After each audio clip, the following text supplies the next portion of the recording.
విద్యార్థులు రావాలి. మళ్ళీ సేమ్ సెక్షన్ కంటిన్యూ అవ్వడం కూడా కష్టం అవుతుంది.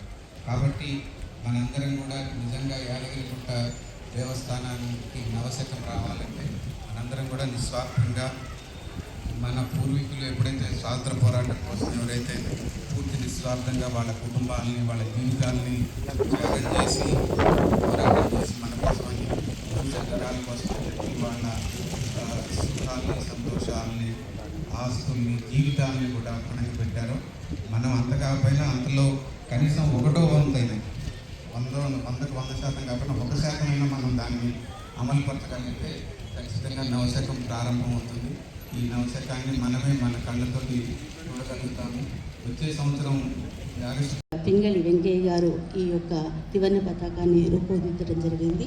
మరి ఎంత గొప్పనైనటువంటి త్రివర్ణ పతాకాన్ని మనకు అందించడం మన భారతదేశం యొక్క గొప్పతనం చెప్పుకోవచ్చు. దాన్ని గుర్తెరిగి మన బాధ్యతలు తెలుసుకుంటూ దేవస్థానంలో భక్తులతో సంబంధాలు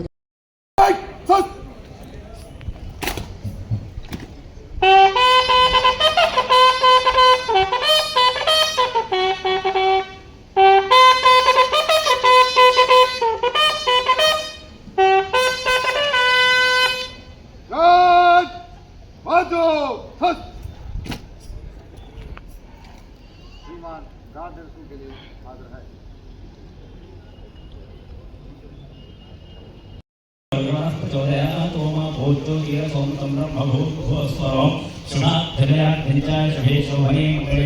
यादगिरी लक्ष्मी नृसिंहस्वामी क्षेत्रे देवस्थान कार्यालय प्रांगणे समस्त देवता ब्राह्मण त्रिवर्ण पताका पूजा कैंकर्यमहं करिष्ये।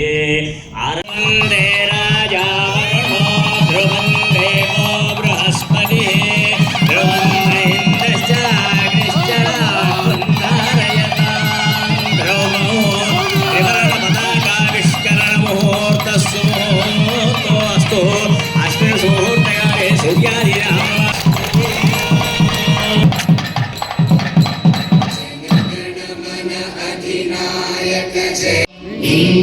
हिमाचल यमुना गंगा उच्चल जलधि तव शुभ नामे जागे तव शुभ आशीष मांगे गाहे तव जय गाथा जय जय हे भारत भाग्य विधाता जय। శ్రీ లక్ష్మీ నరసింహ పరబ్రహ్మణము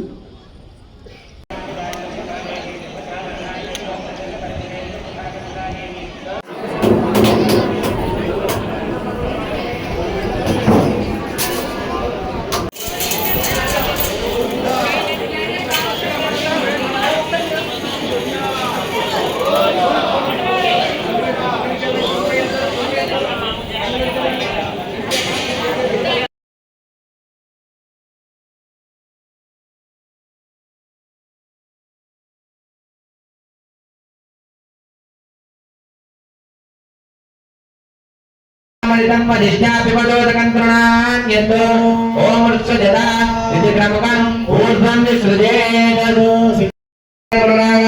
अक्षरमालोद्य अयन्ते मधुपर्कः अमृताभिधानमविद्यम पीत्वा ओम